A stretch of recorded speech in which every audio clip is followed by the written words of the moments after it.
IBNX Radio and Persona Magazine present The Conscious Party every Monday night from 9 to 11 p.m. with 4 dynamic hosts who will bring you topics worth staying up for. So we just ask you to stay woke. Good evening, everyone. This is Uncle Sean and The Conscious Party. I just want to welcome everybody, first of all, for joining us again this week. We've been off the air doing some rebroadcasts for the last couple of weeks with the hurricanes that have hit the Atlanta area, and our prayers go out to everyone who was affected by that. At the same time, just to bring you back up to date as to what's going on and how well we're doing, we are without one of our voices tonight. If you're looking for DAP and DAP's world, he's without us. Our prayers go out to him and his family at this time as well. Again, people were affected by this terrible weather storm we had, and then we also had some personal tribulations going on. So this week I just want to send our prayers out. We want to remain conscious and do what we can to bless those that are around us. Right now, this week's guest is Evan Jefferson. We're going to go right into his book. You heard promotions about it on the last show that we did live, and it's called The Black Billionaires Club, How They Built Their Wealth, where he takes a look at many of the black billionaires that decorate or speckle across our country, and we talk about what it took to create the mindset to create income. So without any further ado, Evan, welcome to the platform. And what we'd like to do first is just have you start off by telling us, first of all, who Evan Jefferson is, what prompted you to write such a book, and what you hope to come from it. Well, thank you for having me here today. Stay woke, man. So that's really what it's about. So, my name's Evan Jefferson. I'm just a regular guy from Decatur, Georgia. Took an interest in money at an early age, and really started moving into that field probably about 5 years ago, where I decided to become a certified financial educator. Okay. I decided to go that route because I wanted to provide a service that was fiscally responsible, where it wasn't subject to selling you anything. It was more subject to informing you to be able to empower you. So I've taken that, being a financial educator, and I began to study money. Created some services that will be able to empower people to make better decisions with the money that they have coming in. And really my focus is on bringing investment education to the urban community, specifically to the youth. Because I believe what Frederick Douglass said, it's easier to raise a strong child than repair a broken man. So absolutely, that's really where my focus is.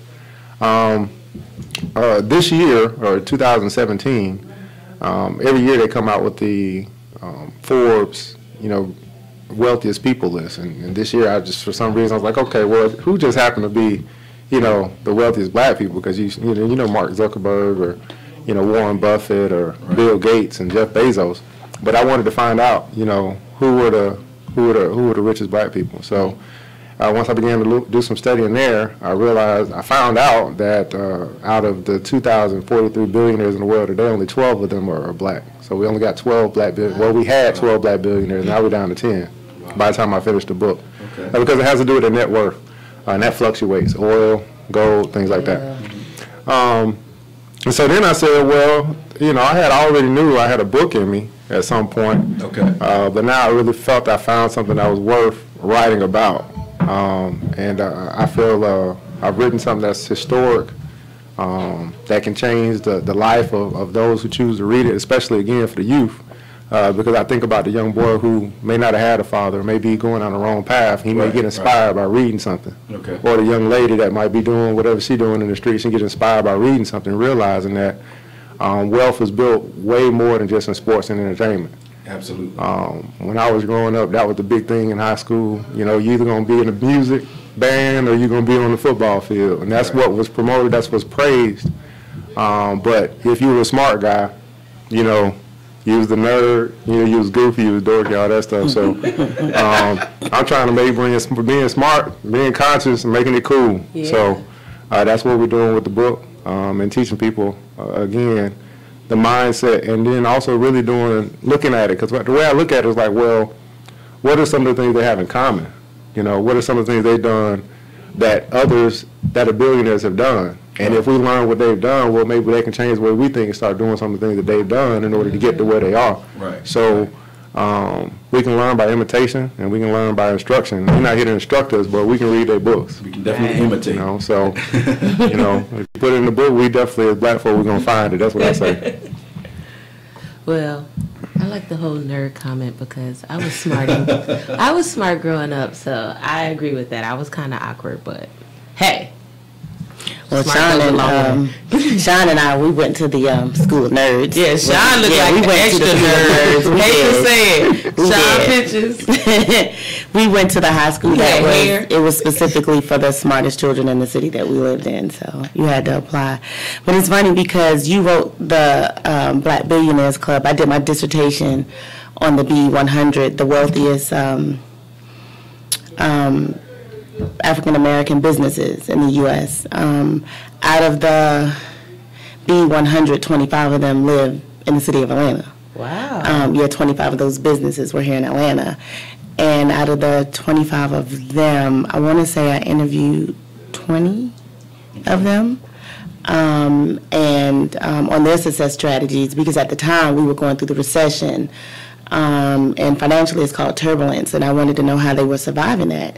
Why were like the larger companies laying off, downsizing, and going through all those changes? I wanted to know, you know, how are you all surviving this recession when we have big business that are, you know, downsizing? What are the key strategies that you all are doing to survive what's going on? And when I spoke to them, you know, they gave me those success strategies for my dissertation, which was really good. They gave a wealth of information on that. So I feel where you're coming from. Okay. So one of my first questions is, how did you collect this information for this book? And again, was there any reaching out to any of these billionaires or just studying their methodologies? Yeah, there's more studying. I'm hoping that we'll have more editions, and then the book will actually give me access to be able to interview them as well. Right. So it's really just, again, what I wanted to do was I wanted to make an easy read for just about anyone to read, to really go through their chronologically their lives, and then also to add some terminology for the next generation. So it's really more of a study of their life through their biographies, autobiographies, through all of that, and just really compiling the information into one place so that, you know, now you can go to one place, okay, well, here's who I can go further and study if I want to be in this industry. I want to, you know, this person inspired me, this story inspired me. I mean, there's some inspiring stories. Right. And I would say that the most interesting thing for me was when I released the book and I realized how many people were not conscious. Absolutely. You know, and it's almost a sin to be black and wealthy in the black community. If you just happen to be rich, you must be a sellout. Right. You must be a coon. You must be have given your life to the powers that be, the elite, the Illuminati, and all this stuff, right? That's what they say. And so it's many of us function on ignorance instead of enlightenment. Right. And so instead of saying, hey, you know, what I don't know, let me read about it. Or let me just go on YouTube and hear about what somebody else's opinion versus just getting some facts. So that was probably the saddest part. Right. Because, you know, when you try to do something for your own people don't appreciate it until 50 years later. Right. Well, see, the thing is, we have to break through that mental conditioning that we've been taught. Because as we were saying on one of the previous shows, when they tell you, you know, your vote doesn't count and things like that, that is a weapon used against us to make you believe that your vote doesn't count, to make you believe that success is failure. So I'm glad you compiled this and the stories behind it. Glad to know there are no unauthorized autobiographies or biographies in there. But what was your takeaway after the book? What did you, as a personal involvement with this book, walk away with? Personally, again, my biggest takeaway was just realizing that there's a lot of similarities in their walks. And I'm more of a technical guy. I'm more of a nuts and bolts type of person. So, you know, me, I was like, okay, well, out of these 12, what did most of them do? Right. Right. Most consistent amongst them, right? So now I'm trying to figure out, as I'm studying, okay, here's what 8 of them have done. Here's what, 6 of them have done. And so, so really finding those commonalities and saying, okay, well, what pieces of this do I need to implement that I haven't?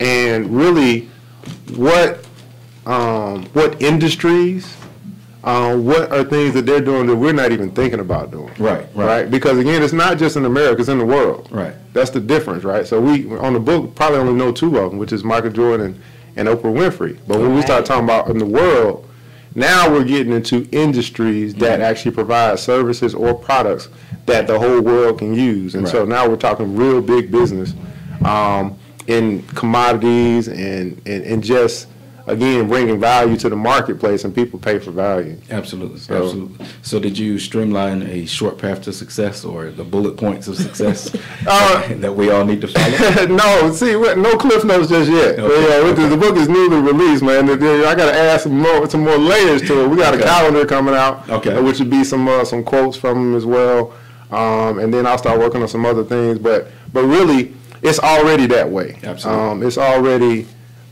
such an easy read that it's your introduction. I'm more of a fire starter. I'm more of a thought provoker. Okay. So it is something to get you thinking. Right. And then now you can decide for yourself, okay, well, how far do I want to go in my own research, my own due diligence? Because, man, it's some phenomenal things in the book, man, from some of the nonprofits that are out, that they are a part of, some of their charitable givings, the way in which they got started. One lady, she started out as a secretary, and she's a billionaire now. Okay. You know what I mean? So due diligence. It's like they are just regular people that have taken advantage of opportunity and had a desire to do something, and it was in the industry big enough. Number one, that was that could pay them that well. Okay. Right. It's different between if if you're in an industry that's not paying that much, it's going to be very difficult for you to get to that level. Right. But if you're in industry or industries that are that big enough to have that big of a reach, so it really helps as I go and teach children about how to be wealthy, because there's really only 2 principles at the end of the day. Number one, you got to serve enough people. Right. With your idea, with your product or service, you got to serve enough people. And the other thing, you got to solve a problem. So if you're solving enough problems and you're serving enough people, you're going to be rich, period, because you're bringing too much value for you not to get paid what you're worth. Okay. So as you think about, some of the things that they're bringing to the marketplace to solve problems, whether it be like Michael Jordan, for example, right? He didn't become a billionaire playing basketball. He became a billionaire owning the team. Right. So, we know him for what he did on the court. But we don't really talk about what he's done off the court, which is actually helping him to become a billionaire. So this is business that we're talking about, and it's a very eye-opening to know, number one, that there's people that look just like me and you that are the economic giants of our lifetime right now. Not Madam C.J. Walker, who did it a while ago, not Mansa Musa, but today in 2017. So it's a current book, and they're all still living. So we all have the opportunity to reach out like you did. We all had the opportunity to try and have these conversations or try to get in there. If they come into town, I'm going. Right? You know what I mean? I'm gonna sacrifice whatever I need to get around these type of people, because this is where I'm going in life. And now that people who choose to get the book, they know that this is available. What it is, you give them a different path to start going down a different road as well. Okay, well, I have a question. Just a normal billionaire here. How many sources of income do they normally have? Oh, they have a lot of sources of income. So create multiple revenue streams. Yeah, they got multiple streams of income is the key, right? So they're not relying on any one thing. That's probably one thing that she learned. They're not relying on one thing they may have one thing that's giving them the big ocean, but they got a whole bunch of streams and rivers. Right. So, for example, Oprah Winfrey, right? She, started in broadcast and entertainment, right? And she took that money, flipped that into owning her own studio. Right. Right, but now she's an investor in Weight Watchers. So, Okay. you know what I mean? So she's now diversifying her own personal portfolio. Okay. And that's creating more and more wealth for her. She's already been. She said, well, I'm going to take this company and help this get even, add to my Right. assets. So the biggest deal, not only just multiple streams of income, but multiple asset classes. Absolutely. They're buying assets instead of creating liabilities. Well, we're creating liabilities, and we don't know about assets. Right. Well, see, that's something that we all need to take a page from right there. So, speaking of pages, we're going to take a quick break right now and take a page in time to pay some advertisers. But anyway, but when we come back, I want you to get a little more into the book and talk about some of the personalities you've discovered. So, everyone out there, stay woke, and thanks for joining.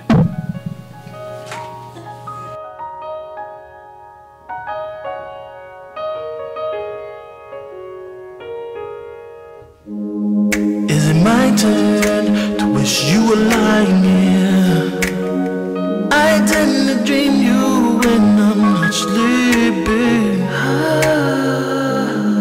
Is it my turn to fictionize my world, or even imagine your emotions? Tell myself anything. Yeah. Is it my turn to hold you by your hands? Tell you I love you and you wanna hear me. Is it my turn to totally understand, to watch you walk out of my life and not do a damn thing? Try to get away from the feeling that I feel. I decided, whatever, baby.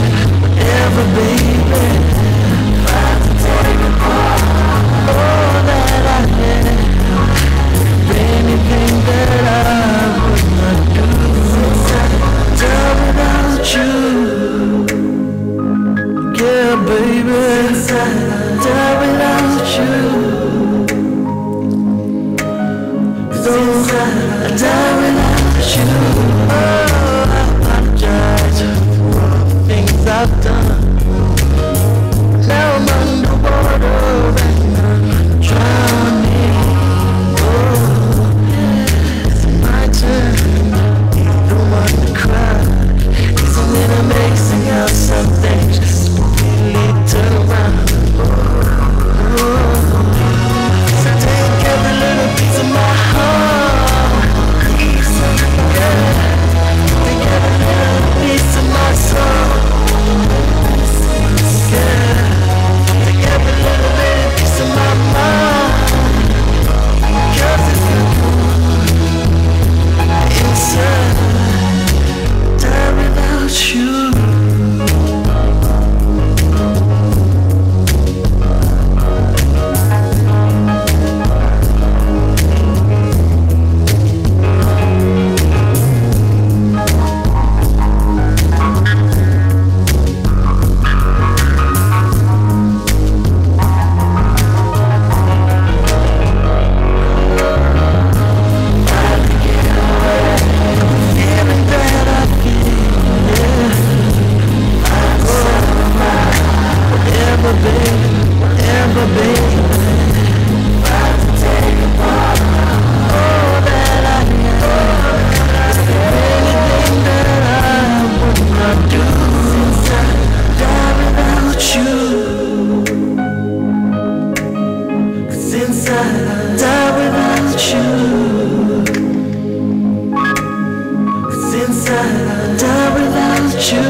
You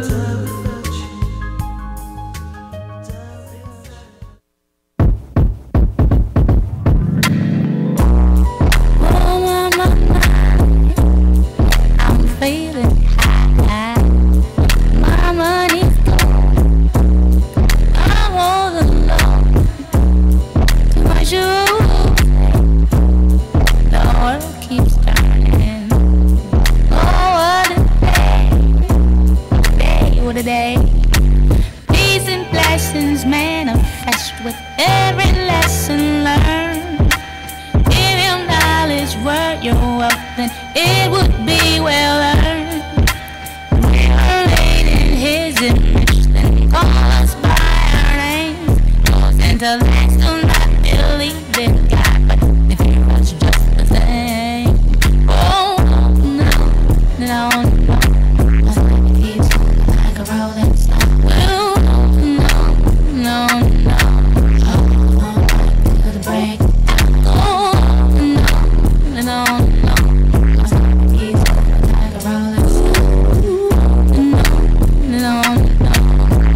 God damn it, I'ma sing my song. I was born underwater with $3 and $6. Yeah, you may laugh, 'cause you did not do your math. Like 1, 2, 3. Damn, y'all feel it? Like 1, 2, 3. The world keeps turning. Oh, what a day! What a day! What a day! The man that knows something knows that he knows nothing at all.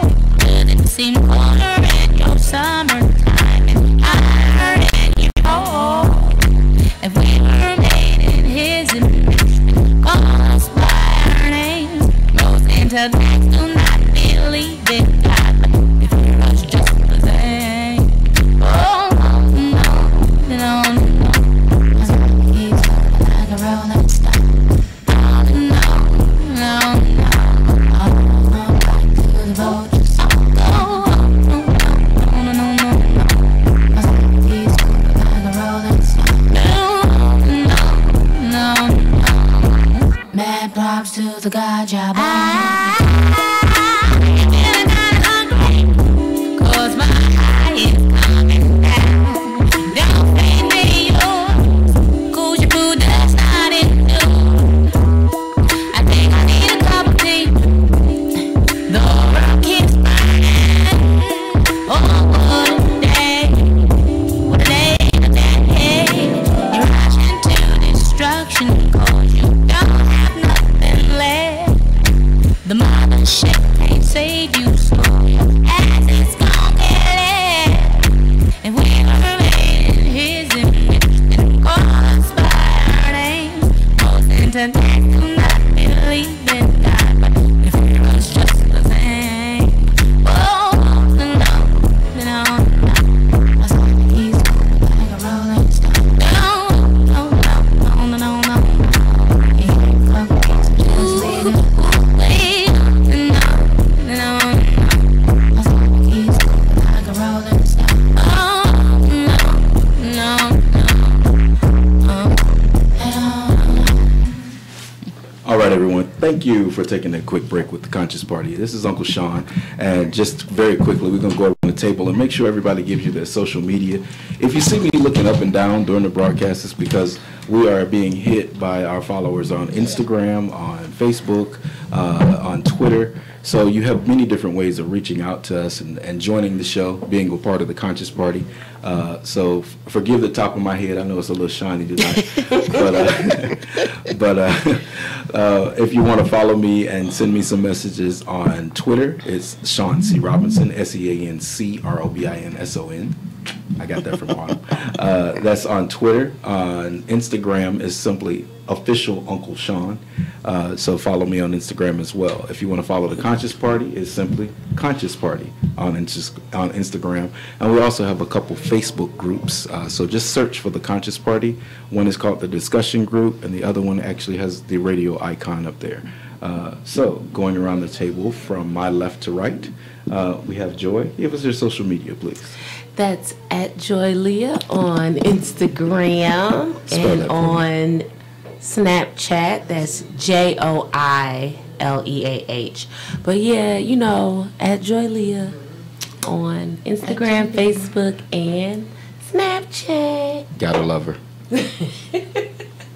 And this is Autumn Monroe, and you can follow me on Instagram and Facebook at Miss Autumn Monroe, and that's MissAutumnMonroe.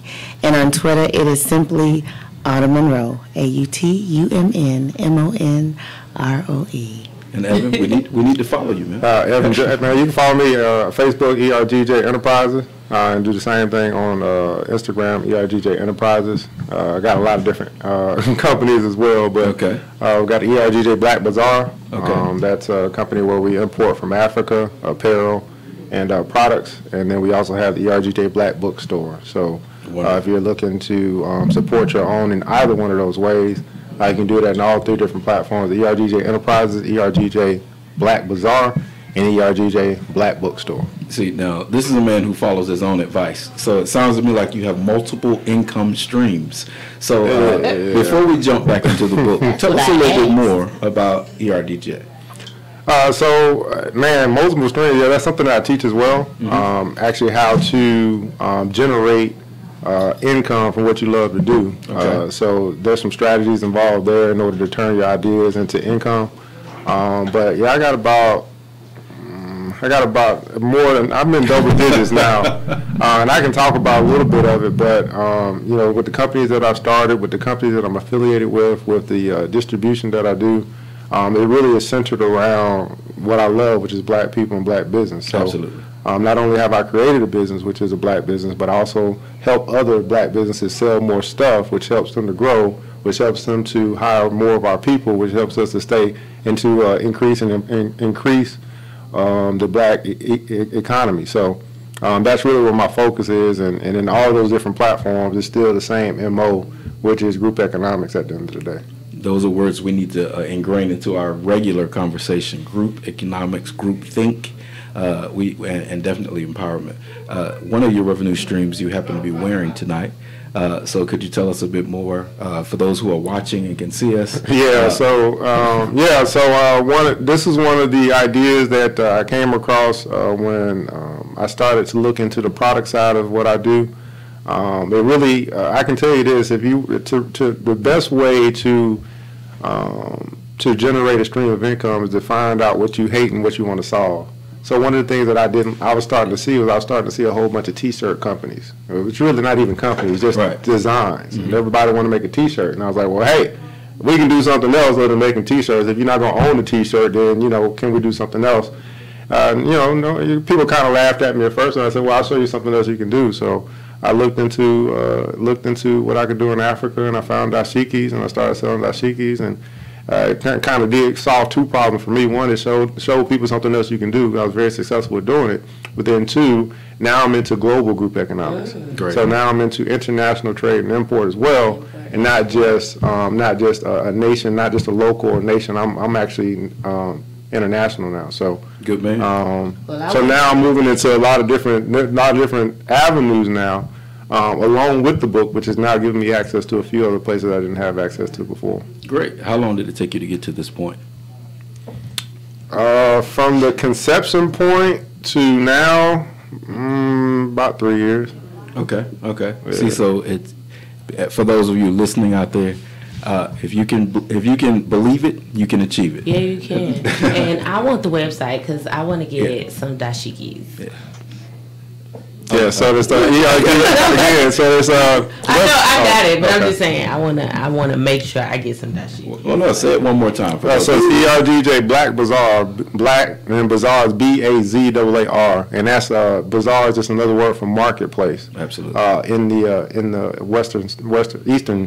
eastern countries. So when they go to the market, they go into the bazaar. Right. And it's funny that name, I got it from a video game. So Really? yeah, I used to play Final Fantasy, and they had a place called Bazaar. I was like, what is that? When I was 10 years old, 11 years old.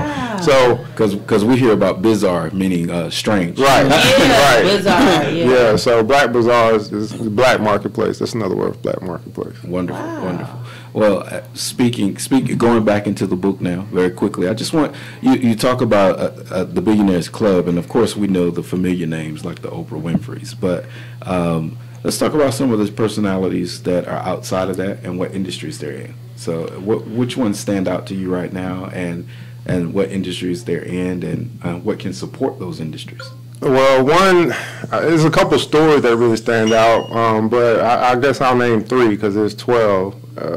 one is there's another American. His name is Robert Smith. Okay. Robert Smith is into private investing. So he basically does invest in startups. He's into the tech field. So he's made his money into startups. Robert Smith is this guy here. What's very interesting about what I like about his story is when he was in high school, he wanted to be an intern, and that was only available to upper class or to college students, upperclassmen.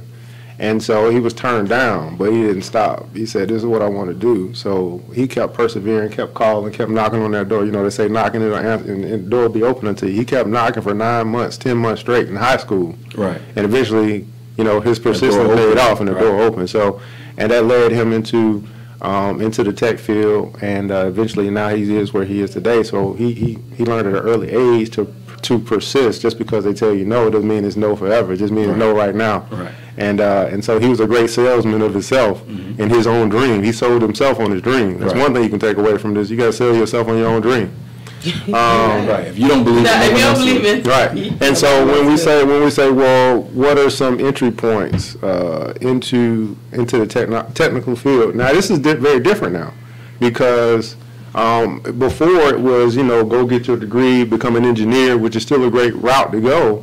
But now we're into a space where you can really learn and teach yourself a lot of tech stuff. Matter of fact, we got, you know, people that know more tech stuff than people that have been in school, because they're using it on a regular basis. They have little kids working at certain companies now. Right, because they come up with ideas. They come up with certain apps and certain things that they need. Right. So we that's why I focus on the kids, right? Because they have no problem using their creative juices. Right. They don't know the no. Right? It's the adults that stop them by presenting them with all the rules of what they shouldn't do. That actually stops their creative juices from flowing. But they think of these ideas and say, man, you know, and not only do they think of it, they're willing to go after it and say, man, I want to try this out, right? What can I lose, right? Do it. Right. So they're creating all these apps. They're creating the trends as well. And if we as adults get out of their way, then they can get there very, very easily. Because they are actually coming up with solutions to the problems that we have. So apps, things like that, man. That whole app world is. Now that's where we are. So the next generation is the future of ingenuity, you know, of innovation. And it's because they haven't been told no, or they don't know what the limitations are. That's right. They're just going for it. They're just doing it. Because that's, I started my magazine in Fayetteville, North Carolina, and I just went out one day and started a magazine. No one told me what I could and could not do. And for that reason, I broke a lot of rules. And how old were you? I was 30 at that time. But that was almost 20 years ago. But you did it. But I did it based on the fact that I did not know. Yes. And you broke barriers. It wasn't until other publications came along that told me that the reasons they weren't able to cross the same thresholds is because they were given those boundaries at the beginning. And because I wasn't given boundaries, I started networking parties and things that would kept the marketing and advertising going. So you're absolutely right. Sometimes not knowing is your greatest asset, because it allows you to think freely. It allows you to do things outside the box and find out later why other people didn't cross that threshold. Right. So you're absolutely right to approach the children, the young at heart, the young at mind. And when he says children, I look at it like we do, and like I do look at it in the Bible, because children just simply means someone new to knowledge to me. You know, so that anyone can be a child again. You know? So as you cross new thresholds, you're very young in it, and so I encourage everyone out there who's listening, whether you're a child or not, to push through those barriers and make your dream a reality. So.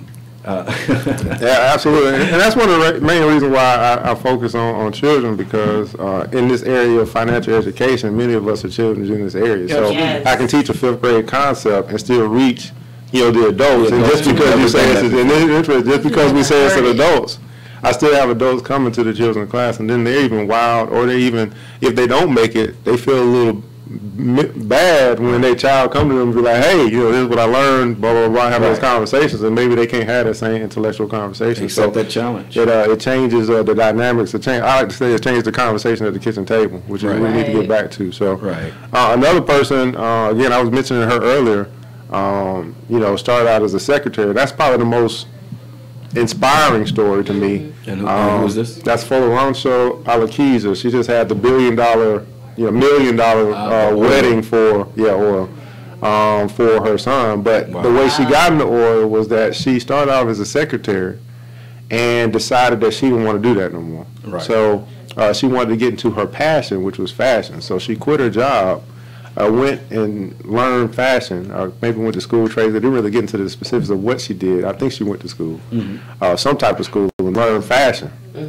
She got into fashion to start doing high-end fashion. In her high-end fashion, she was doing tailoring for the president's wife. Okay.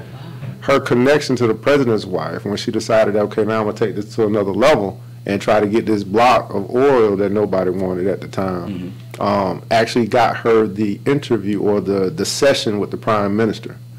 So she went from being a secretary. Wait. Clothes got her to where she needs to go. Clothes got her to where. No, it wasn't clothes. It was her passion. Right. That's what you gotta understand. It was her passion, because obviously she loved what she did so much that she had an impact on someone that established a relationship. That then, when she decided to go somewhere else, or to advance, or to take another idea, they were willing to help her because of the love that she put into what she did. See, this is why people got to start doing what they love to do and not worry about what they get paid, because the payment can come later. Right, people will see not what you do, but how you do it as well. Right. See, it's not just what you do, how you do it. So, and when we start talking about black businesses, one of the things they say is customer service. Right. So yeah, you could do something. You could cook well. You can have a good, nice restaurant, but if you don't treat people right, how you do it, you ain't putting no love into your service. Then now we talking about a whole different ballgame, right? So what she loved, what she did, and she did it well. She has established a relationship with some of the high ends. The oil business. When she decided she wanted when she needed to have that session with the prime minister of oil, the president's wife set that session up for her. And now she in there.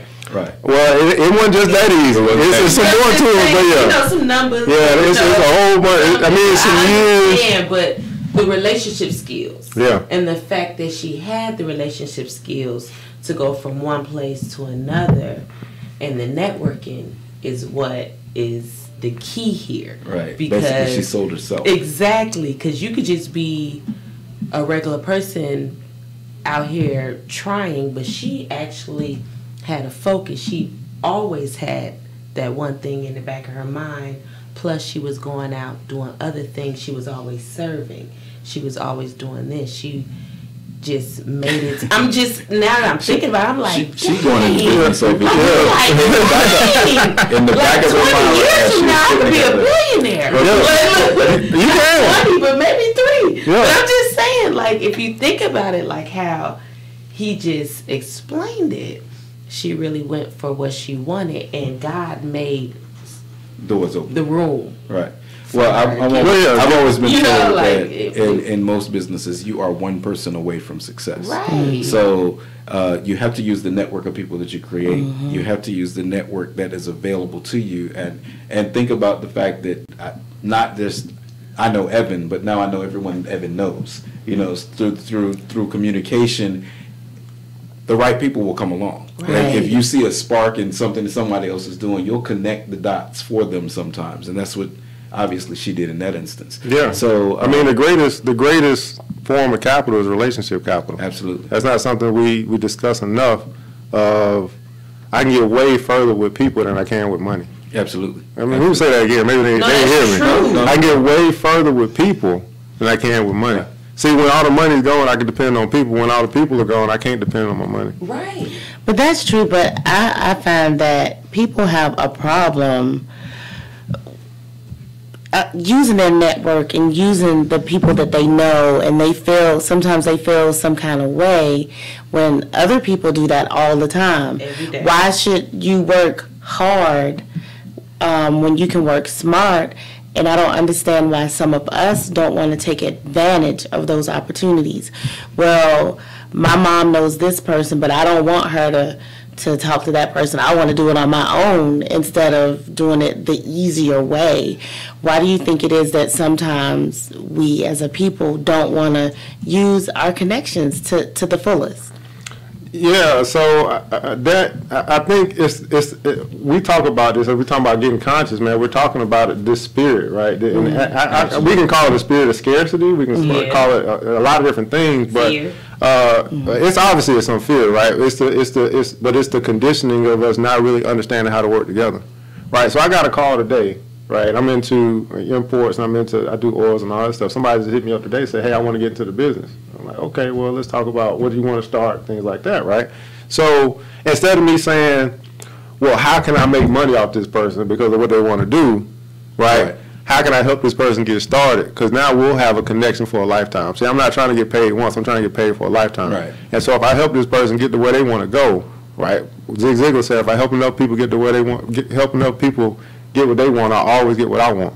We don't have that same spirit of helping people get what they want, right? We got the spirit of what's in it for me, right? So immediately. So if I can't see any immediate returns, that's what the idea, the understanding of what this book comes into is understanding investing. Investing is not to get immediate returns. Right. Investing is for you to get a return for a lifetime, a return for generation after generation after generation.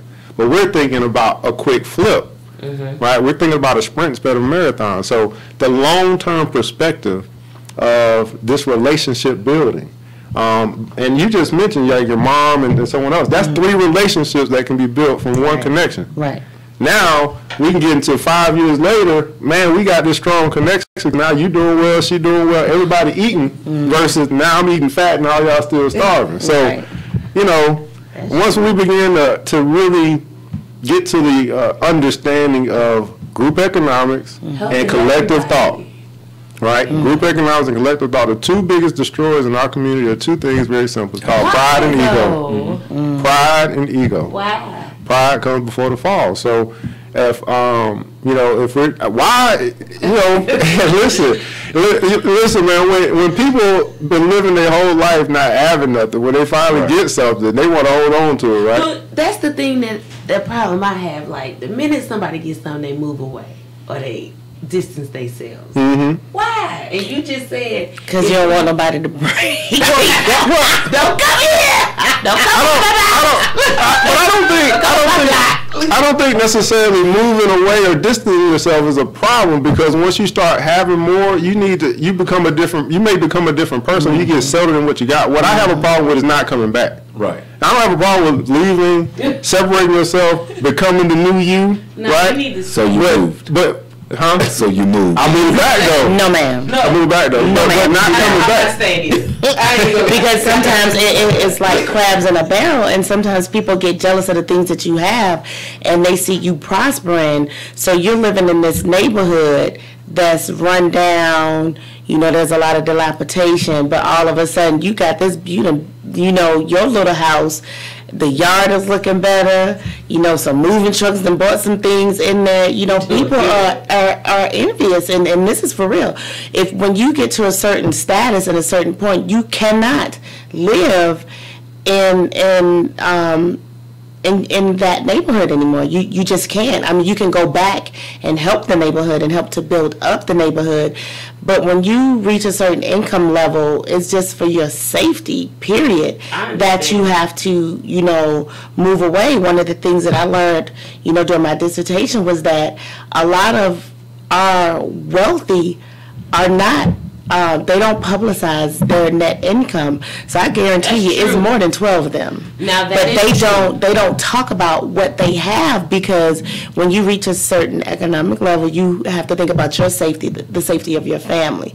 So they don't talk about their income like that. And that is very true. I know a couple of people that I went to college with whose parents are wealthy, and they have said that their parents don't state any of that information. They're low key. They got 4 or 5 different businesses in their community, minding their own business, and that's crazy to say, but the fact of the matter is they're in some type of way protecting their asset. Well, that's fine, but what we're basing the conversation on tonight is the fact that we have the ability to become millionaires. Now, what we do with that is completely up to us, and we don't necessarily have to publicize the fact that we're billionaires. I don't publicize the fact that I'm 100-aire, but Whatever. but I'm secure. You see that suit you got on, bro? Silence. Because I have a friend who's heavy into real estate in North Carolina, and they drive around in a truck that is probably 15 years old and looks like they need a new truck, but they drive up to a $2.5 million home every night, and they have servants that park that truck for them. So you don't have to publicize that you are making it. However, I think what Evan is pointing out is that we can lean to their understanding of how they got there, and then turn around and give back, so that we make sure that it's not just 12, it's not just 24, Right. it's just not 124, but we can begin to dominate the financial market as well. So any industry, but any it's industry. you know, again, even the perception of wealth can change from reading this book. Right, The right. perception of what wealthy or what successful looks like. I mean, again, change your mind, you change your future. change your mind, change your future. Right. So, you know, my perception of what wealth looks like and what wealth is are totally different. Right. I can look at something and say, okay, well that he, you know, because he driving this, he looks wealthy. Right. But It's you know, he could be driving that and still be broke. Right. Because there's a difference between being rich and being Like wealthy. you just Right. said, his friend was driving a pickup truck. Right. On and- purpose. Exactly, different. but he could go in and buy whatever he wants. Right. You know that. Right. A lot of people go in and finance whatever they want. But that's not the same. That's what I'm saying. I want his friend mentality. I want to have it. Right. And You wanna own it I'd rather and not have it and advertise not it. need it Right. than to need it. And not- Oh Lord. I'm just telling you the truth. I want to walk up in there and I have the finance. So for a fact, I'm walking up out of here with something. Then be praying at the end, talking about Lord. I hope I let can No, I don't need that. skip a meal this week. I need to be able to. Well, what we're going to do, because many of you have tuned in for our select segments of the evening. So what we're going to do is we're going to run straight into our segments right now. I know that Joy Right has, Before Right we now. need a break. Oh, you want to break? I need to go to the Joel, bathroom. we need a break. Right. Can we get a break? Joel, Dang. engineer over there, about 10 o'clock Mr. on Joel. mine. Right. We're gonna come right back Thank you, after this quick break. Right. We're gonna find out what's on Joy's list. Yeah, So until we get back, when I get back. stay woke. Stay woke.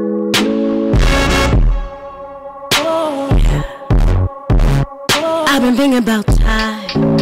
I've been thinking about space. I know I might sound crazy, but I'm trying to get down in a real good space. I just wanna be safe.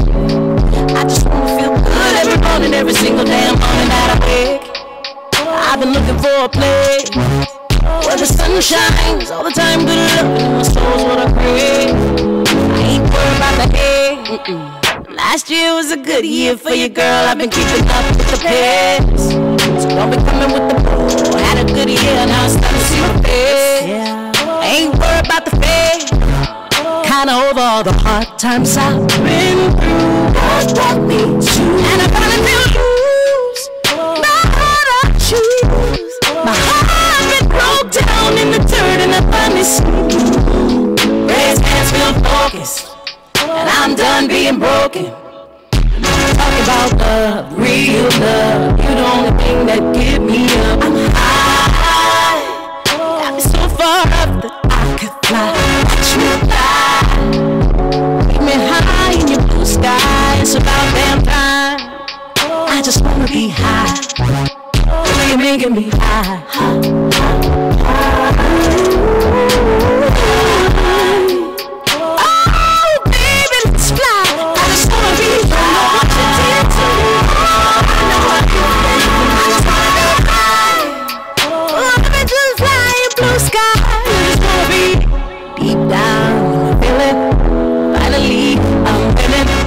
Finally, I'm feeling real good. 'Cause you're deep down, working in my soul. I ain't never felt this damn hole. Politics, they kill me, yep. But your love can heal me. Cause your love feel good when I'm down, you can pick me up. I ain't never in the dust. Got me falling deep down in your love. And we ain't never gotta rush. Trying to hold all the hard times I've been through. Love brought me to. And if I lose, mine I choose. My heart been broke down in the dirt and I finally see blue. Raise hands, feel blessed. I ain't worried about the stress. I'm talking about love, real love. You're the one thing that get me off my mind. Got me so far up that I could fly. Watch you fly. Keep me high in your blue sky. Watch you fly. I just wanna be high. You're making me high.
Behind the blinds of plastic plants, you find a lady with a fat diamond ring.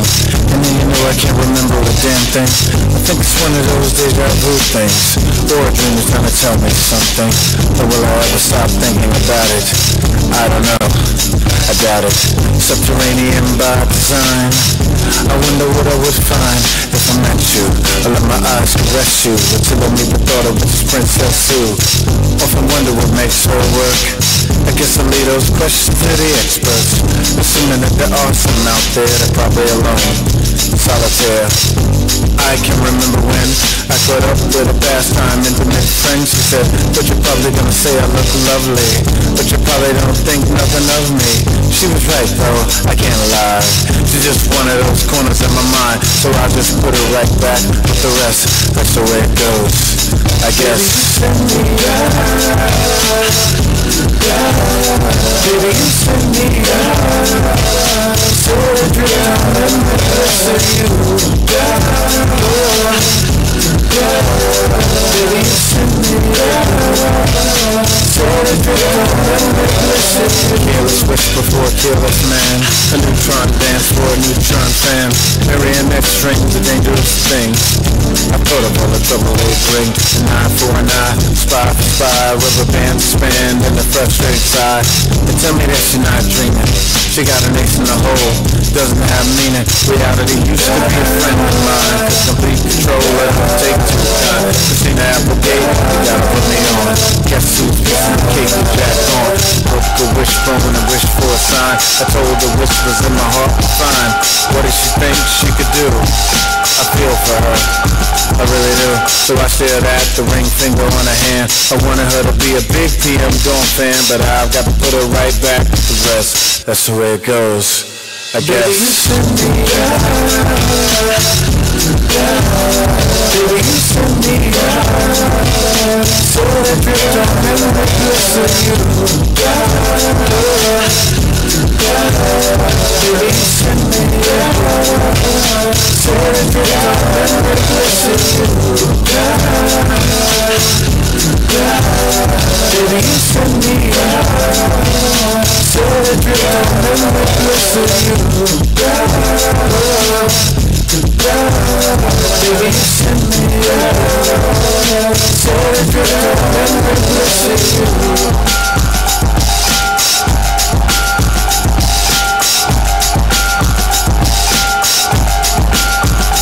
Baby, you send me, baby, you send me, baby, you send me.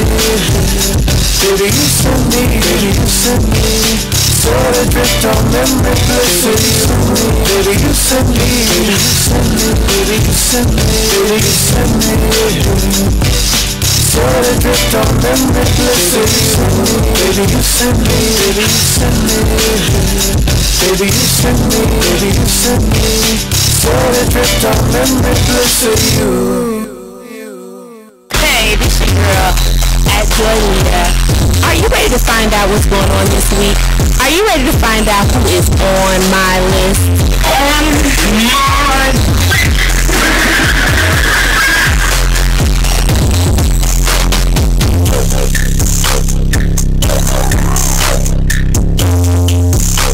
Hey y'all, it's been a long time. I mean, my list has gotten so full. It's been like, what, 2 weeks? How long it's been? Since September. So we got, I'm just try to go through it as quick as I can.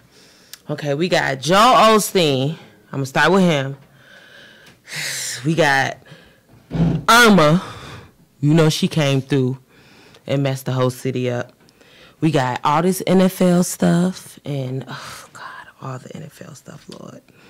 We don't know what we're going to do with that guy that's kneeling. I can't even think of his name right now. We got DACA. That's another thing. But we're going to go to TV being back on. Thank God. Television. I've been missing some real drama on TV. We got Blackish coming back on soon. We got Empire. BET has a lineup. We're going to thank God for that. Fall television is what I'm looking for since for the last 2 weeks. I have not had nothing else to do but watch TV since I couldn't be on the television. Since I couldn't be on the radio. So, Sean, are you excited about the Fall Television Network coming up? Not Joy. Joy knows me, and she knows very well that that's why I am not excited about television at all. Now, there's select things that I will watch on television. I'll watch news in the morning. I might watch a couple of these so-called series that you like. Yeah. I'm not impressed with a lot of things, so I don't. What about the Empire and the Blackish and the Grownish and all the? I grow sick of things quickly. Sean is old. You don't watch TV? I grow sick of things. He watched the news.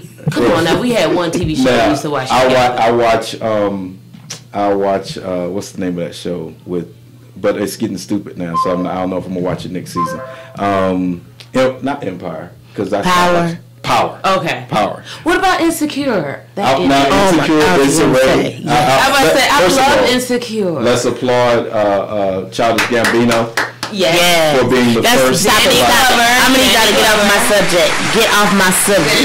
Don't be talking about that. Okay, That's my subject. I'm sorry. We talking about your list. I'm just happy television is coming back on because I told you we had Joel Osteen, Irma, right. DACA, NFL, and all of the crazy things on my list. So I'm just happy. I'm just happy we come back to regular television. I'm glad that you have something to do after 8 o'clock now. Okay. So the streets are safe. I'm gonna keep it moving since we got haters in the building. We got haters in the building. So on to the next that just went on like the other day. I got to let the world know just in case you didn't know. My boy Kevin Hart. Pray for her. Lord, Kevin Hart. Oh, now I know about that. I don't know about that. I knew somebody was gonna give me life before 2 weeks was up of not being able to do nothing on my list. I knew somebody. Kevin Hart out here cheating, breaking hearts. Actually, don't even let me say cheating. Kevin Hart out here breaking hearts. Yes, for the broken glass. Mr. Kevin Hart, is you breaking hearts?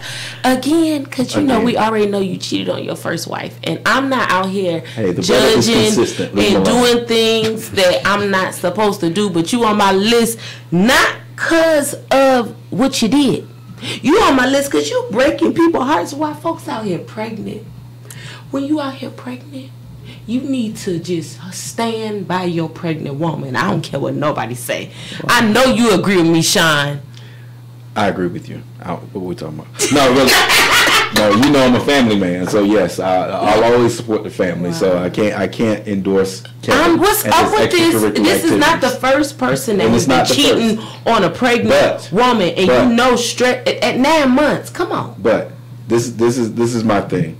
You get what you give. So if he was cheating with that woman when he got with this woman, they could have repented. They could have repented, but she should have slept with one eye open and understood that this is how I got him, and I'm probably gonna lose him the same way. Right. So she didn't keep home happy like she was doing when he was at somebody else's home. Then maybe two people are at fault. Well, all I'm saying, while you out here breaking hearts, Mr. Kevin Hart, I'm just saying. Just make sure the woman put the baby out first. You know, give it 9 months. Nah. Don't go do some crazy stuff. That's Evan, what you think. Evan, you know what, Evan? So I'm putting you on the spot. I'm so glad that you are in the building. Yeah, I'm in the building. I don't know. What you doing about this 9-month cheating on? Listen to it. You know you can't condone cheating. What I found interesting about it though was the I found the apology interesting. He did the apology. You know, broadcast the apology. He broadcasted an apology. If you just apologize, right? I mean, you know, I guess there's some things that need to be, you know, taken care of at the home, addressed at the home. If you have to make public announcements in your love life, that's one thing. Then in real life, you're not announcing anything. Right. Now, I'm just saying. The public announcement, I really do think that we lean too much on social media for everything. No, everything is not a matter of broadcasting, and I understand that he was trying to curtail the bad publicity that was gonna come his way. That was a business move. But that was a business move. He's trying not to lose. He was trying to extort $10 million. She ain't. Regardless, you ain't getting $10 million. That ain't you can put a tape out. She about to get them. She gonna get more than $10 million. Right. She about to get. She probably is, but I'm just saying you're gonna put some things out, but you ain't getting $10 million from me. I just don't believe in that. I'm sorry, prenups like crazy, because I don't believe that anybody that walks into a relationship should take more out of it than they walked in with. I don't care. If you cheat, if she didn't star in 5 movies and tour the world doing comedy tours, she does not deserve $10 million.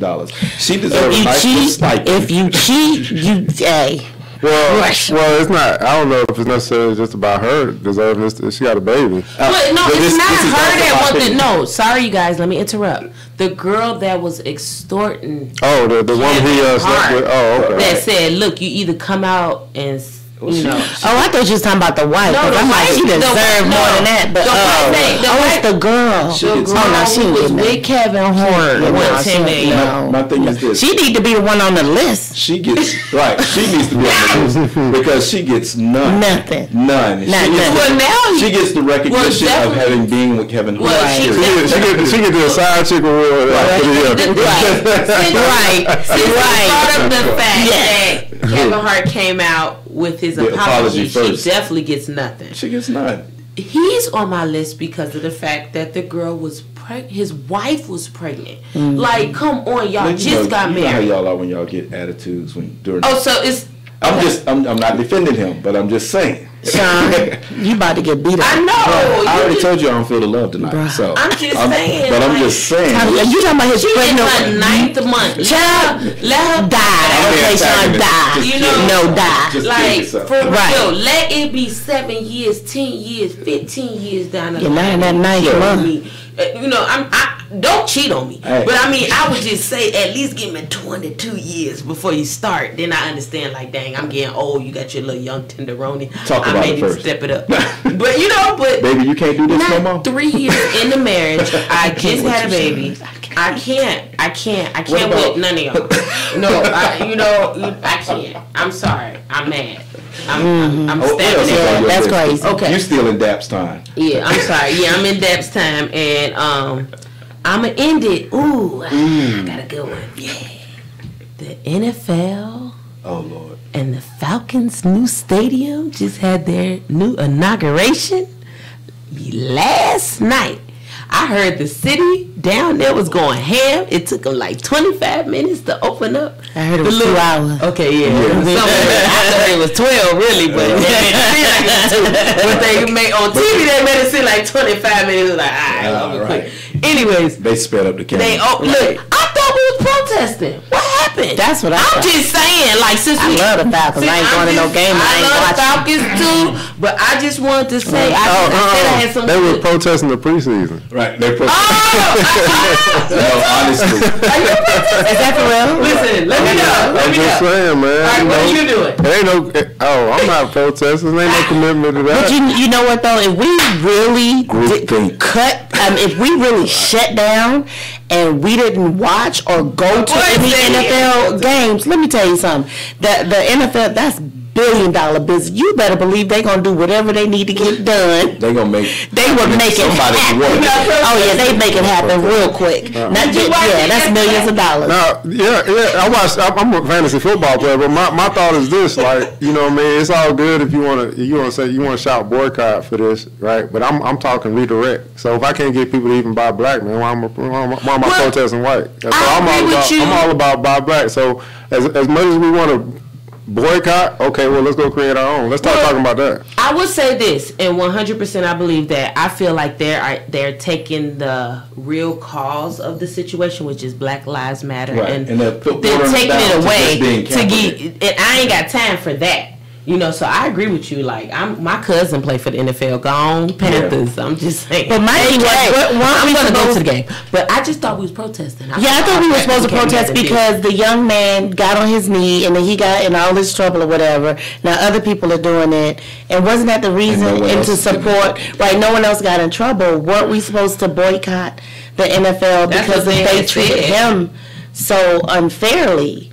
In that situation, and then other people started doing it, and then even in the other leagues of football started doing it as well. All sports. But wasn't that the reason why? Because he got in so much trouble. Initially, yes, but just like Joy said, people have begun to water down they began to look at the effect and not the cause. So they started focusing more on just Kaepernick and the fact that he was being blacklisted. And not the real cause. Because the fact of the matter, 10 years from now, right, whoever is playing the NFL, and you're going to be still doing your fantasy football, which you love, but are they still going to be killing black little boys? You think not? That's what I'm saying. That's the issue. Because I don't want to go protest for him. Olympics, did we raise our still. That's what I'm saying. Did we march across the bridge? I don't want to. Did we have a 1 million man march for the same reason? Right. So that's what I don't want to get away from, and that's what I was asking.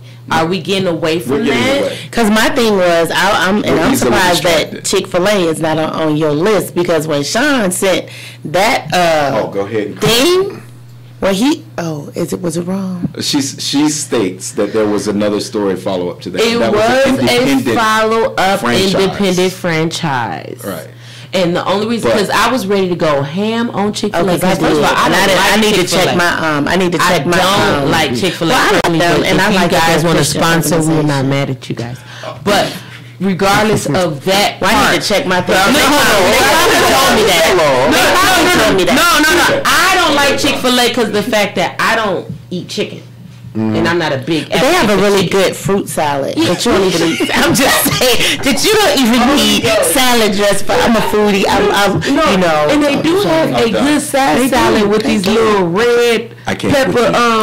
Them little fried red peppers that go on top of them. I understand that. I don't like Chick-fil-A because my daughter loves to go there. Whenever I ask her whatever she wants, for those who are listening, I don't like it. Haven't been able to follow the bouncing ball. Regardless, there was an article that came out that said Chick-fil-A, at least an independent franchise of Chick-fil-A, said put out Blue a shirt Lives Matter. that said Blue Lives Matter and started supporting the police in a direct response to Black Lives Matter.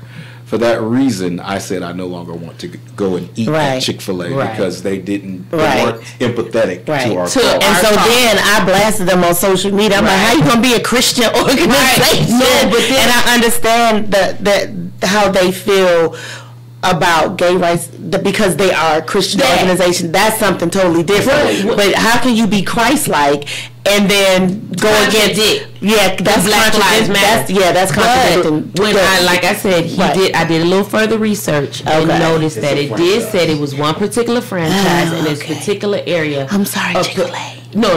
Don't be sorry, because a fact is a fact, and how you feel and how they took it, you would feel that way because, like I said, I feel my way about Chick-fil-A. But the thing is, they were saying Blue Lives Matter because a particular police officer died in this particular area. A couple of people. I mean, they do matter, but don't use that slogan. But here's the thing. See, I always look at stuff like even deeper, man, because it's two things, two areas that we really have to, really focus. One is economics, the other is politics. So if we talk about Blue Lives Matter, right, they got bills and laws that are making sure that Blue Lives Matter. They even get more. They even get more leniency because of the law. So we're gonna boycott Chick-fil-A, or we're gonna go to the polls and make sure that we are abreast, or we have some type of way of abreast to be able to shoot down some of these things, these laws that they're passing. To make sure that Blue Lives Matter. See, that's the thing. So we can boycott Chick-fil-A, but we ain't stopping the law from going through to making sure that they have even more availability to do hate crimes. Just like you can. So that's not, what is that? Right. That's just one person. That's just like the NFL. But and just like a friend of mine who I don't know, Bruce Copeland, who may be out there listening tonight. He put up something about something he was doing, and my response is very much like yours. I said, now that's great to state that we have an issue with this particular topic, but now it's time for us to petition, get enough signatures, and add a bill or create a law, because what we don't realize is many of the laws that are out there were made to serve and protect them from us. Right. So that's why the laws are only enforced on us. Right. So what we have to do is get together and start removing laws, changing laws, writing our own laws, and making sure that we can benefit from the laws that are on the book. If you go in, if you think about the Black Panthers and the fact that they legally carried guns, but they were stopped. Whereas if you drive on certain parts of town, I mean, in Georgia, they got guns and gun racks in the back of their car, and nobody stops them. But they're walking. Not all the Panthers. Right. Some of them still holding their guns. I'm just saying. Not the ones that were shot up in that house. That house. But there's still a lot of them. But what I'm saying is we don't have the same rights to carry the same weapon. Yeah, you're right. Even though we might be licensed to do so. So know your rights, know what you can effectuate in the law, and then make sure the law works on your behalf. Right. So, one of the things that my sorority sister, Judge Penny Brown Reynolds said in service yesterday, in Women's Day, she was like, I don't know why you're out here moaning and groaning and calling this man number 45. He is your president. He is your president because you decided that you weren't going to go out there and vote. Right. So yes, he is your president. Right. Your inactivity made him the president. And not just that, she said that, you're sitting up here and you're whining and you're moaning and groaning about all these laws, but you don't take the time to go out here and vote for these judges who are making these decisions, who are making the decisions, or the Congress people who are making the laws. She's like, you have to look at your responsibility in what's going on in the situation, and your inactivity and what you're not doing, is causing all this havoc on our community. And one thing I did learn, and thank God at a young age, because my stepfather's in politics. Shouts out to Chicago and Harvey, South Holland, all y'all out there. But touch her. For real, one thing I learned is that you have to vote for your officials in your city. It starts local. It starts local. I was working at Public Works at the age of 18. Never knew what a Public Works office was till I saw them pulling off trees and doing little things in your city. And they said, you make sure you vote locally. locally in your city. You make sure you know who your judges are, You got to start who first your before you start sheriff a is, witness. who simple stuff is, because your parking tickets and little simple things that happen in your community, you never know about it because it's all in your city. You worried about, like you said, they didn't even go out to vote for Trump. So you, vote for Hillary or whoever. Right. So you know they're not going out to vote for your Kasim Reeds and your simple people. Yeah, So Caesar Mitchell's. exactly. Caesar So we Mitchell. just gonna Caesar wrap Mitchell. it up, and with my list, I thank y'all for coming out How tonight. she turned back into that person? Right. God bless. Good night, Well, Miss thank you. Autumn Monroe. All right. Back- Autumn. Let's hear some Autumn Leaves. This is your girl, Autumn Monroe, and it's time for Autumn Leaves. Leaves of love is falling down on me. So sit back, relax, and get ready to chill. How y'all doing? All right, I'm about to drop a little knowledge on y'all. So, everybody was talking about the Emmys. Of course, I was tired. I didn't see no Emmys. Was it yesterday they won? Yes. Yeah, we had Women's Day. So, I was wore out from church. So, I won't do none of that. So, I was in church mode, and then I had to lay it down. I had to do 2 services. But, so the Emmys was yesterday. And we made some strides yesterday, just a little bit yesterday. Shout out to Donald Glover. What's his rap name? Childish Gambino. Stay woke. ATL.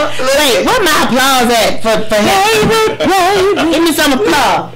You're like, I wasn't ready for that. Oh Lord. Okay, because he won, outstanding director and lead actor. He got 2 by ATL. Donald Glover, woo! We're so happy for you. Happy for Can I add a footnote? Go ahead. He is the first person to do that since. He is the first person to do that since 1978. Oh, 78. When Alan Alda did it. Alan Alda was the last person to actually write and star in his own series. And that was, I think it was Taxi or something. Right. So And he did the same thing? He won the director and the lead? That hasn't happened in over 40 years. Oh, wow. So for him to break that barrier is a wonderful thing. Awesome. So I applaud. Great Was he show. the first black? He was the first. He was the first black. Donald Glover was the first black. Too. Yeah. And then we also have 2 other family members. We have Aziza Ansari and Lena Waithe, who won for Master of None, which is a comedy, for writing. Woo-hoo! Oh, see, Dro, Thank you. you should see him back. Fire the engineer. Don't do that. I'm just messing. Yeah, so, they won for that. And he's from India. They family too. He's from India. They brown. And then Lena, I'm so happy for her. And, she shouted out. She's a part of the LGBT community. Shout out. She did her Dizzle. So happy. I've never seen that show, so, I'm going to go out there and watch it now. I know, right? And it's called Master of None. I've never even heard of that show. Is that the one with I have no idea because I've never watched it. So we're gonna binge watch it this week. We are finna binge watch. We about to support you, girl. We got you. I got you. And then, so we're gonna talk about one of my favorite shows. This Is Us. My brother Sterling K. Brown on ABC. Is that the one? Dro, she talking to you. Yes, from I just want everybody to he know got Dro out- is officially part of the show now. outstanding lead in a drama, but we're very proud of our 4 people of color who won, but we just trying to figure out why y'all cut his speech off. I'm just saying, why y'all cut his Because speech he off? should have said something about Black Lives Matter, but go ahead. No, but they cut his speech. Oh, go ahead, Sean. What you Well, gonna say? before the show, on the red carpet, they went up to Issa. I'm sorry. I'm sorry. Stop getting that. No, we're not doing that. Anyway, they went no. Let me finish saying. I'm sorry. Excuse me. No, stop. But why y'all dipping all of my? Let me tell y'all something. See, this is what happened when you're on a radio show. You have your little segment with the stuff that you talk about, and then people try to come over into your lane. You know, they supposed to be staying in their lane, and I'm trying. You know, they all in my lane right now. Can I talk about what's going on? Stop yelling in my ears. Let me talk about what's going on right now. Why they cut his speech off? Back to that. No. But I did want to know why they cut his speech off. But he made some really good points about if you think about the Webster and the show with Gary Coleman and them, and you look at these white shows that had like the token black people on it, and where the great black guy, right, and they had the great white hope come and save this black child. Because he's adopted on the show, right? But let me tell you something. This Is Us. The writing is amazing, and the good thing about this particular show is it's not really about the color. You can put any race or any dynamic into that situation. Right. Anybody into that situation, and it doesn't matter. And they also have, they put his father in there. They put that father figure in there, and his father had overcome, these obstacles, and they had a bond. So I was really happy about that. But just that whole show and the dynamic and the writing is amazing. But Sterling, he deserved that award. Evan's like, okay, where are we now? And the great actor, but just his family and that family dynamic that they have with him, his wife, and is amazing. Well, I agree with you completely on that, and now this is one of the shows I will follow or do follow, and the reason being for that is because I enjoy the writing, as you said, because it's not written solely from a black perspective. It's written from a perspective of this is life, and many times, and that's one reason why I don't follow some shows. They're written solely from a perspective that is unrealistic to me. Right. This show is realistic in the fact that it deals with different dynamics of not only of our culture, but situational dynamics that everybody goes through and how they react to it. So if you haven't already tuned in to Atlanta, to Insecure, to so many other shows out there that are written, produced, directed, operated, run by, acted in with other familiar faces, then I strongly encourage that you take the time to watch those types of shows, because that's one way of supporting your artist, but it's also one way of seeing your real life depicted on TV. And I hate to say it, I really don't know who Sterling is like that, but I only saw him on the People versus the OJ thing, and he was that guy that nobody liked. But I liked him. Else. I liked him. He played whoever that dude was so well, and that is what you look at when you're looking at acting. Because I love to hate him in that, just like in this show. You know what I'm saying? Like Lawrence Fishburne in Tina Turner's movie. I hated him, but you like him in the movie. That's the trademark of an actor. That's somebody who makes you believe in the character. And I didn't even want to fight Lawrence Fishburne when I saw him, even though I know he more for you. He beat the hell out of Tina. But because he was so great as an actor, I got to respect that man and be like, he's award worthy. Right. He is, and so is your boy. Right. So the other thing that they were trying to steal my thunder on is my girl Issa Rae. Love Issa Rae.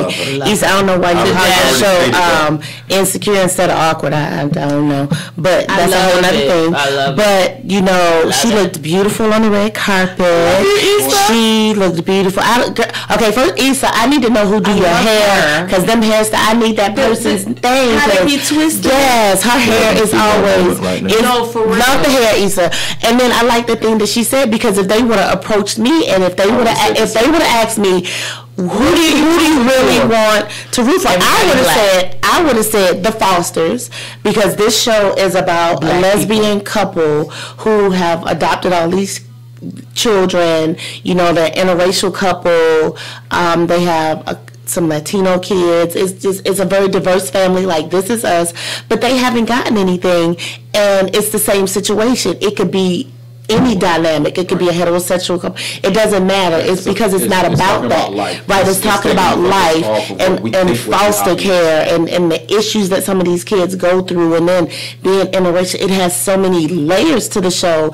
They haven't received anything, and it's an amazing show. So like Issa, I would have said, well, I would really like to see, the Fosters, get something. And shout out to J-Lo. She's one of the executive producers on there. Girl Power. Yes. Okay. But then I would have came back and would have said the same thing. But I would have said the show that I want to see. I'm sorry. And then I would have been like, then I'm rooting for all the shut up! You are not racist. I'm pro-black. Let me get it right. I'm pro-black. So, but I would have said the same thing because I remember when Tommy, what's his name, the comic. Tommy, what's his name? The skinny dude. Davidson. Tommy Davidson. I think it was Jimmy Fallon, and I was sitting in the audience. Okay. And this was when Obama was running for president, and Jimmy or whatever show I was at, asked him, something about who you going to vote for the president, right? And I was like, cause he black. See? And Tommy Davidson said the same thing. I'll vote for him because he's black. But that's what you do. You vote for him. You should do. That's the whole point of the conversation we having with him here. We have to stick together. And it was hilarious. But he was like, I would vote for the black guy. I'm voting for everybody black like Issa. I don't care what she said. Even if you did wrong. But you notice Issa had mentioned, she mentioned, what show was it that she wanted that they didn't have anything? She mentioned a circular show as well that had, that she went her power. Like, why is it power nominated for nothing? You have to think about, this is different. Okay. You have to think about, this is, it's from an acting perspective, a writing perspective, the layers, and that's not that kind of show. Oh, so it's not a rating perspective. It's not about it's not about the rating. It's about a show about rating. Yeah, it's not about the rating. Well, because I was cut off earlier on the same subject. Now go ahead. Now you can speak. Now you can talk. Well, I think that she didn't say it. Personally speaking, I think it was a loaded question. First of all, to ask her who, right. Because they had the expectancy that she would say something like that. And she did. But I think at the same time, there was nothing wrong with her answer. Simply because if they had walked up to an Asian person, they would have said, I'm looking to support this character from this show. Right. Mm-hmm. And it would have said it differently. Right. But it would have been absolutely right. And most privileged people think already that when you sectionalize yourself into race, that you're being racist. But I mean, they're running a show that deliberately sidelined us for 30 to 40 years. Right. So yes, anytime that there's anybody on that red carpet that looks like me, I don't know what you did or how you got here, but I want you to win. I'm so happy to be here, and I want you to win. And I'm going up to all y'all and giving all y'all I'm shaking your hand 15, how you got on that side of the red y'all. Right. But the other thing that I wanted to say about, Issa, I was, cyber stalking her one day. Love you, girl. Cyber stalk. I was cyber stalking Issa Rae.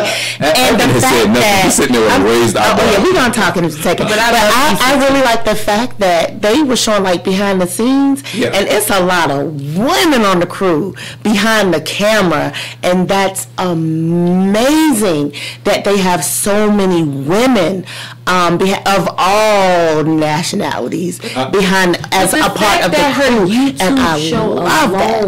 Was so successful to with get her and her homegirls that got that established, and that's what people don't realize. That's one other thing I want to applaud her for, and I know she didn't get any awards, but I want to applaud her for something that we talked about. She was there. Her show it's too new. Right. It is. No, it's actually second season. Right, but it's I get what you're saying. It's too new. But like you said, they're looking for consistency. The people that's behind the artistry, the writers, right? Her and her friends.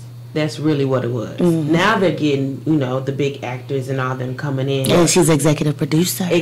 on everything. These two women. Look at God. Just I'm just saying, no, Enough for real. besides. And no, but to relate to it, like, you know, you see your Sex in the Cities. You see your shows that's out there, your Desperate Housewives and all these. But this is you know, you got your girlfriends. You know, you got those. But this is a reality show that's here right now. That is, we're all relating to from all different ages. It's great. On HBO. Come on now, get a girl. But you know what? Let me say this other thing. So I was perusing the award winners. Everybody. I was looking at, you know, I went to the website to see who the winners were in the categories. Yeah, they got the Emmys. I would like to know, why do you have a reality TV section? Why? Yeah, why? They're not going to respond right now. I just want y'all to, I don't understand. Answer her questions, Emmy. But The Voice won, but I don't understand that. I'm going to leave that alone. Well, they gave it to something. Okay. Well, that's because they're the most popular things on TV. But to wrap up this thing. Well, he needs to come. Well, if they gave it to Love and Hip Hop Atlanta, I would have been very upset, highly disappointed. But the thing with the ISLA thing, I applaud her on the fact that even though it's a staff more dominated by women, I applaud her on the fact that they're not showing a one-dimensional character when it comes to the males on the show. Oh, right. They are developing the characters, and they're showing a holistic view as opposed to being male bashers or not explaining what's going on with the male and how these relationships impact the male. Something that we as in our culture, you know, we don't even consider what's going on with the male. So I applaud her for that. And also I applaud Childish Gambino for the exact same thing. Right. In that type of situation, I hate to say it, that's so great. And our generation is great. I hear leaves falling. Leaves falling? Did you have one more something to comment, say? and then we're gonna hear some leaves fall. Go ahead. Evan is trying to sit out on this one. Yeah, I'm saying I really don't. I don't really have anything. Oh, okay. I just thought it was well. great. Just shout out to all the winners of the Emmys. Some wonderful shows won. I'm very proud of everyone, and yay! It's not my time. I stand by Yay to my family that won. I'm very grateful and happy that you all have opened up some doors for us. So one day I'll be there. Thank you. And that's your girl, Autumn Monroe, with leaves of knowledge falling down upon you. Stay woke. Stay woke.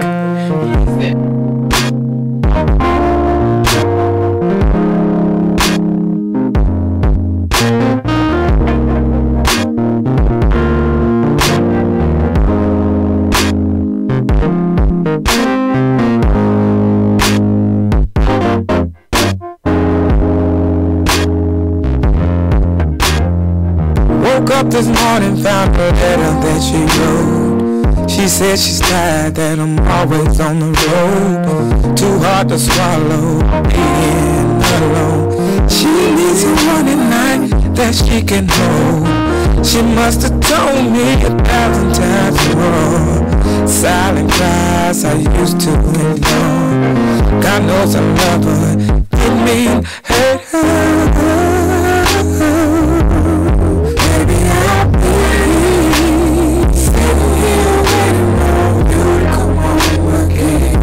On you, baby.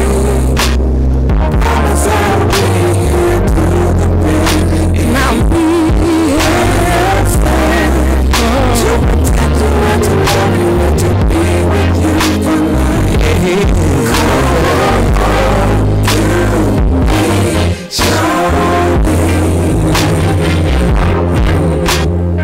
She knows I really love this whole music thing. Since I was a child, it's been my dream. I can't support her, treat her and spoil her. You know about her, the finer thing. Whatever got about her.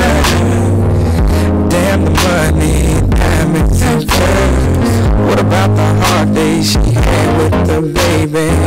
All she needs for me to love you. Sitting here waiting on you. I'll be waiting. Promise I'll be here through the baby. Said I promise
You that just flipped on this CD player, I just want to inform you that when you got somebody good, you hold on to them.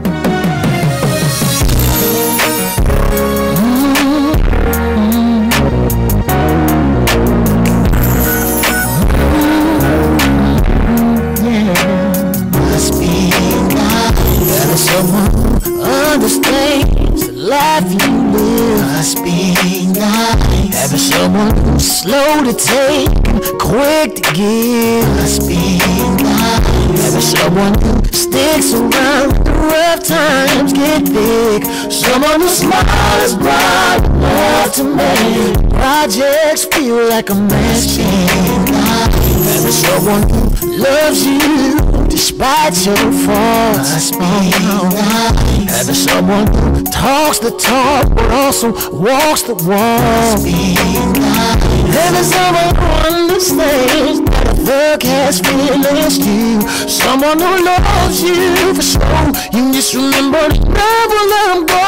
Even when your hurts and days are gone, still be by your side, still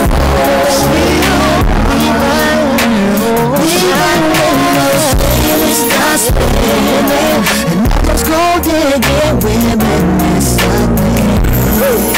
She'll still be here. Must be nice. There's someone who can come home to you from a long day work. There's someone you don't have to show. They know exactly where it hurts. There's someone who trusts you despite what they've heard. Someone is mighty as a lion, but still as gentle as a blue bird. Someone you have to take, you don't want to be lost. Having someone you can grow old with until God calls you home. Having someone who understands that fuck has feelings too. Someone who loves you for sure. You never let them go, 'cause your days are gone. They will be by your side, still holding on. And even when those feelings start spinning, let's go digging, let's go digging, we'll disappear. You'll still be there.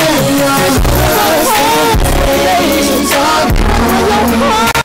She'll be by your side, still holding on, even when those feelings start spinning. And let's go digging, women and something.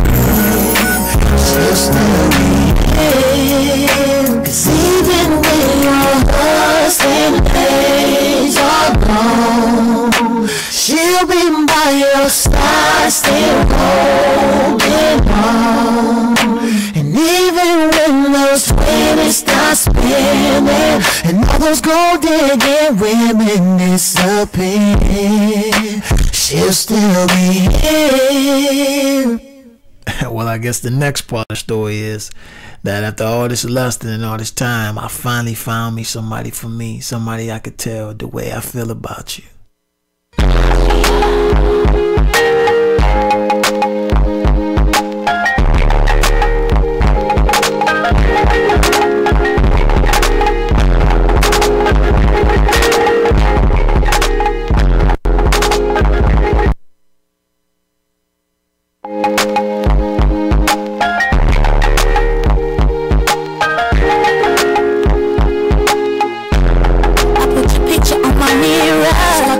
When somebody says your name, in my stomach there's a pain. You walk in my direction, I go the other way. I start to stutter when you speak, try to stand on my knees, go weak. What's happening to me? In the dark, can you tell me what it means? I lay my head on my pillow, staring out the window, trying to stop from my side.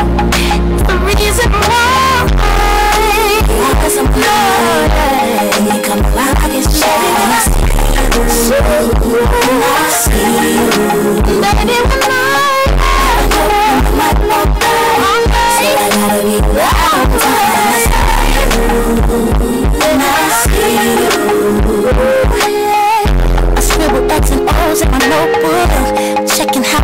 everyone else look. I feel myself in the zone, and purpose when you call, so I say I'm not home. I see your face, I hear my favorite song. Should I send an email at home? Another one topic on the phone. I wonder if you know, do you have a clue? I lay my head on my pillow. You got me staring out the window. Wish on a star for a sign. What's the reason? You're always sexy boy. You're sexy boy. Hey baby, I know. Baby, something now is taking over.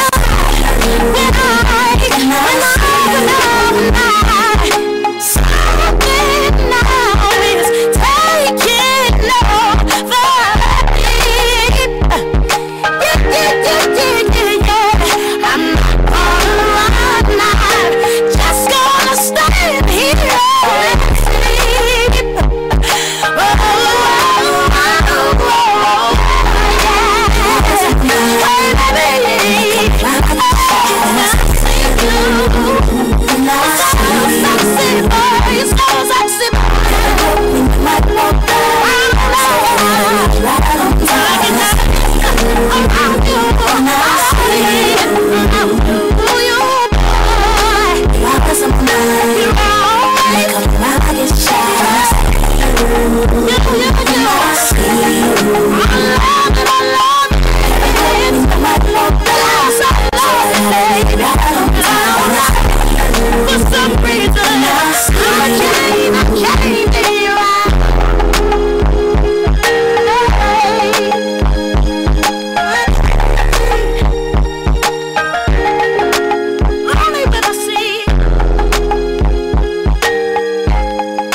All right, everybody, I want to thank you for taking this break and coming back and joining Uncle Sean and the Conscious Party.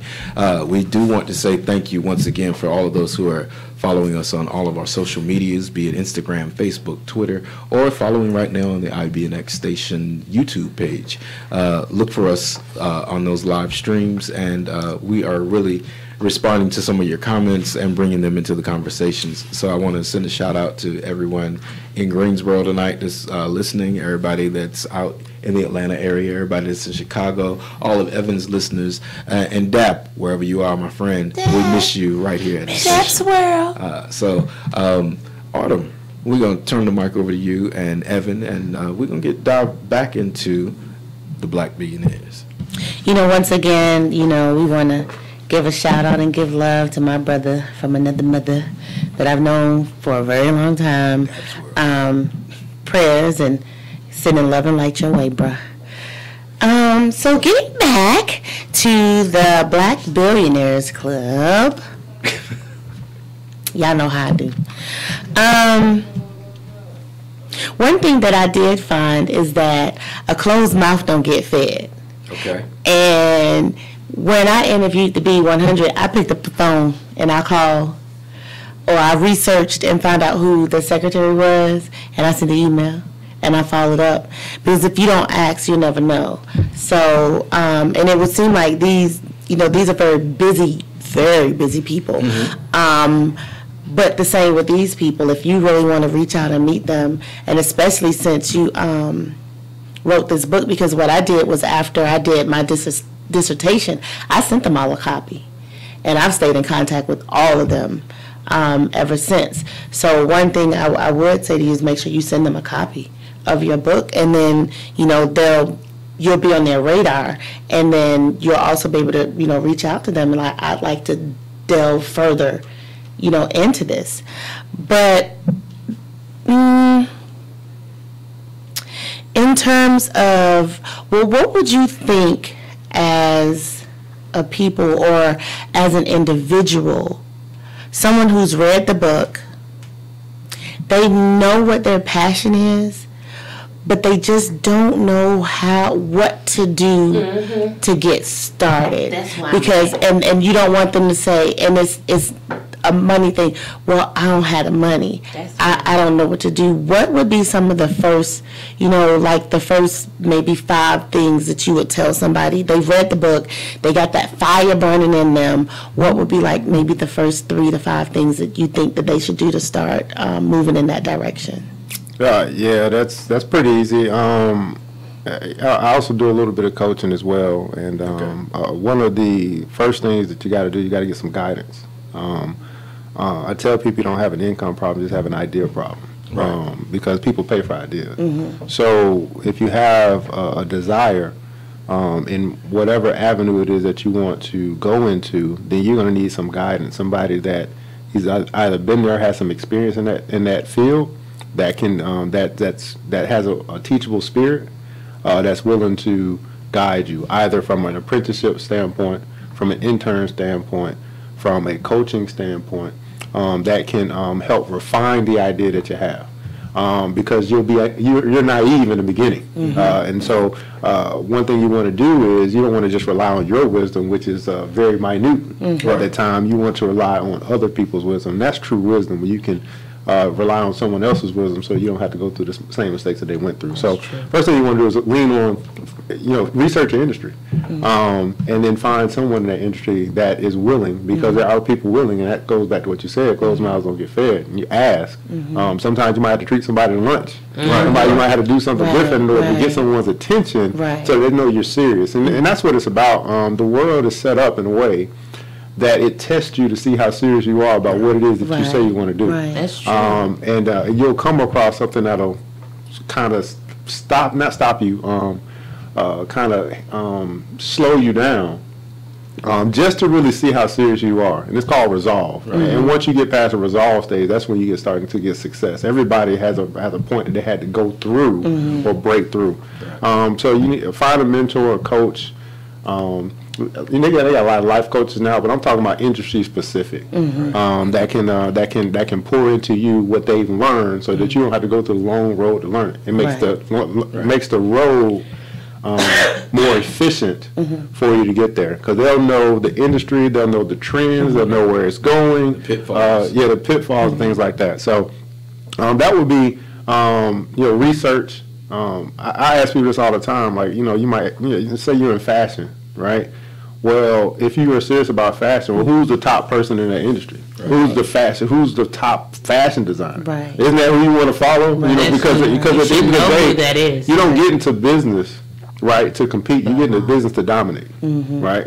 Amazon's in business to dominate. They're mm-hmm. not into business to compete. Mm-hmm. Facebook ain't here to compete. They're here to dominate. And that's the same mentality that when it comes to business, we should be in as well. So you want to be the best at what you do, and Earl Nightingale says, lead the field. Mm-hmm. So not only study your craft, but study your competitors. Mm-hmm. Find out what they are doing, what's working. And you got so much access now, it's unbelievable how much information you can find just by deciding that you're going to do the work and put in the effort to find it. So that's where you should go. And I kind of help people a little bit, being very well rounded, and most of you guys probably too. When you become woke, you're able to speak and help guide people, make the connections for people. Mm-hmm. So true. Because you're only really about 4 people away from who you need to know. Right. And then once you make those connections and people see how serious you are, you'll definitely get there. Right. So when you, what made you go into that? Yeah. What prompted you, to go out on your own? You know what I'm saying? Not do that typical American. Yeah, to step out on. How were you able to step out on faith and do the things that you're doing now? Because I know a lot of people want to know. No. So my story is probably typical to a lot of people. When I knew that the end was near before it got there, and I think most people had that general idea. It's like it's time to go, or I got it. But I didn't just think about it. Right. I started figuring out what I need to do to make it happen. So the first thing that I did when I knew that my time was coming up was I reached out to an elder and told him how I was feeling. Mm-hmm. Like, this is how I'm feeling. I just can't do this no more. Whatever. Something and was then greater out there for you. Something was greater. Well, at the time, I didn't know what that was. But I just did you knew. feel it? Did I you just know? knew. Just let me know this. Did you know in your heart something? You knew something was better out there for you, or it just was like you was done with this? So yes, I mean I've always known there's greatness for me, and I hope everybody that's listening tonight knows that as well, right? I knew it's in my name. I got 4 names for a reason. My mom gave me a presidential name because she knew I was going to be a boss. So hopefully everybody knows that there's greatness in them. So for me at the time, it wasn't that I couldn't be great where I was. Right. It's just that I hadn't discovered my greatness yet, and so it took going through, where I was, and I was, making great money, good money, working for a Fortune 500 company. But while I was doing that, I had picked up a skill that led to my first service. I didn't know it was going to be a service, but it was a service. But what really pushed me out the door was the time when I came into the office, and my manager sitting right across the desk from me. He's sending me emails talking about why I was late back from lunch 6 minutes. And after that, I was like, I got to go. 6 minutes. 6 minutes late. 6 minutes, Dougie Fresh, you on? So, really? So, I and do that's thank how you. Sean was something that's Oh, see it. Don't even get in on me. But that's crazy. If I'm hearing correctly, what we need to do after we in order to develop group economics, we have to have group think. In order to have group think, we must first identify and follow a mentor. And then pattern ourselves for success. So for those of you who have your vision boards up tonight, keep those dreams right in front of you, and every day work on a building block towards your own success. Evan, I want to thank you so much for joining the Conscious Party tonight, bringing your book to light. Again, we're going to follow you on social media. We're inviting our family to follow you as well. What's your social media again? And what's that social media once again? Social media is Facebook, ERGJ Enterprises, and that's going to be Instagram as well. And then you can also follow the ERGJ Black Bookstore, ERGJ Black Bazaar, where the products are left. We got the book on WeBuyBlack.com, which is the Black Amazon in the book. Right now, you can actually find it at theblackbillionairesclub.com. And if you order the book today, you're actually going to get a free class going to teach you how to buy stock for your kids. So we're offering that, which is about a $75 class for free when you buy the book, because we're here to empower you and to give you the tools that you need to help the next generation. All right, so everybody, let's get empowered, because once a week we meet here with Uncle Sean and the Conscious Party to leave you with the thought for the week. And this week's word, or the word that you want to try to stress all week long, is empowerment. So I want to thank everybody for joining the Conscious Party. Everybody gets the chance to say goodnight, but right now, even though we're saying goodnight, I'm inviting everybody to simply stay woke. This is Uncle Sean and the Conscious Party signing off. Have a good night, y'all. Good night. Was that Good night.